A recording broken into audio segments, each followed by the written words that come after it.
What's going on, guys? I am going to show you how I turned my daughter into a MetaHuman. And it was not as easy as these YouTube creators make it seem, but it was fun. And so the first thing you're going to need is you're going to go to plugins and you're going to look up the MetaHuman plugin and enable them. And then you're going to enable the Live Link plugin as well. And restart. And when you're back in, go to Tools, LiveLink Hub. It's failed to launch because I already have it open.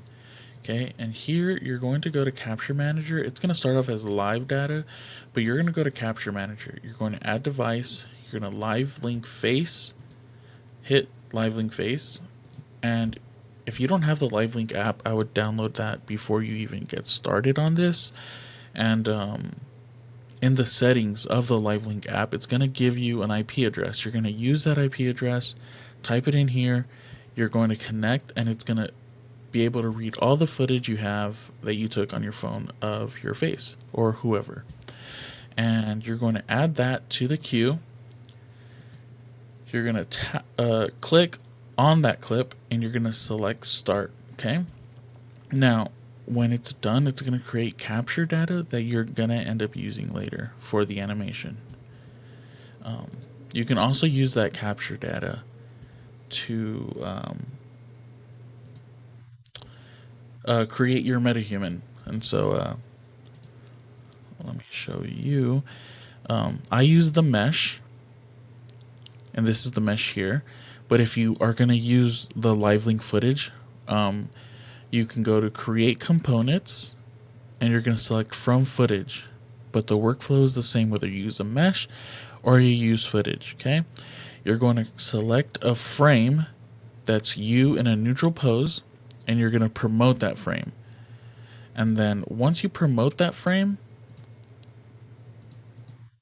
you're going to track markers active frame.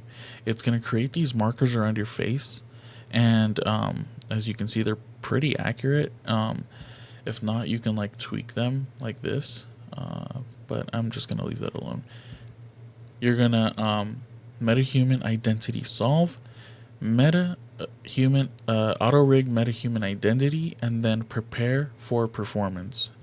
Now, after you do all that, it's going to create this skeletal mesh, okay? And that's the ID that you're going to use for when you, because this is where you can get to have fun now, okay? You're going to use that ID. You're going to go to right click MetaHuman and create a MetaHuman character. These are not good naming conventions, by the way, but this is just this was just for the sake of learning. And as you can see, it doesn't look like our ID, right? But with head selected, you're going to go to conform, and you're going to go from identity. And here, you're going to be able to select the ID that you created, and you're going to hit conform. Now, it looks like you. Okay, and here's where you can have fun with materials, the hair, and you can even sculpt here, and you can make even more changes. Okay, but I already created my character, so I'm not going to mess with that. But from here, after you are finished editing your character, you're going to download the texture sources, okay? And as you can see here, it says 1K. You can have it's 2K, 4K, and 8K. After you select the resolution you want for your character, you're going to download those texture sources. And then you're going to create the full rig. Then you're going to go to assembly, and you're going to assemble. Okay, now your MetaHuman is ready for use. And it'll create a folder for you called MetaHumans. You're going to have a blueprint here, okay?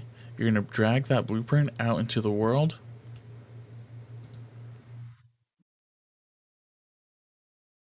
And you can create a level sequence. Here I have my sequence already, but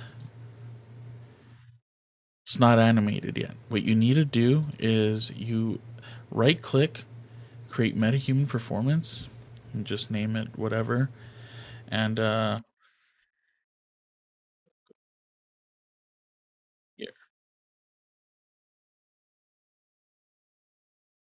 and it'll give you an input type. Now, whether you use the back camera or the front camera, you're going to select monocular footage if you use the back camera.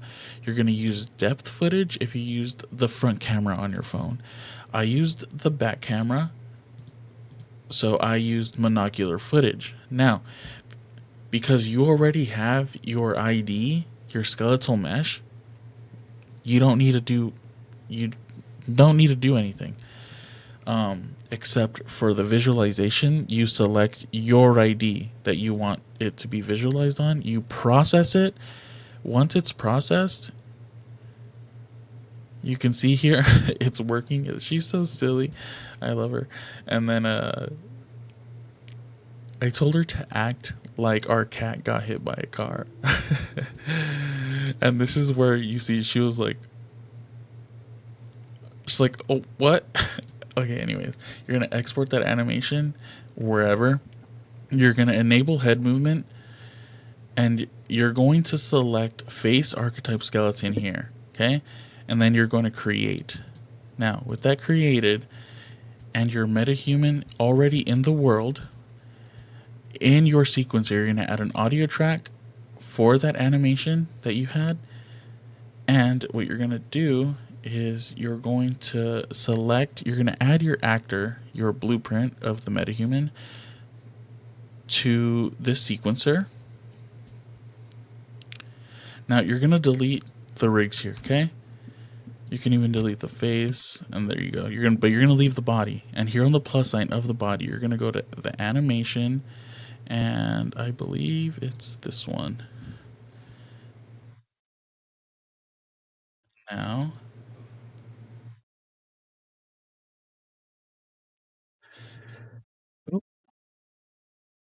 and now it's animated.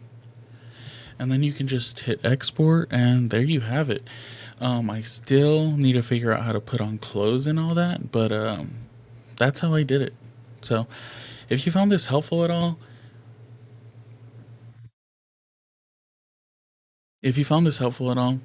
and or you have any questions, just leave them in the comments and let me know. I'll do my best to answer them. And this was cool.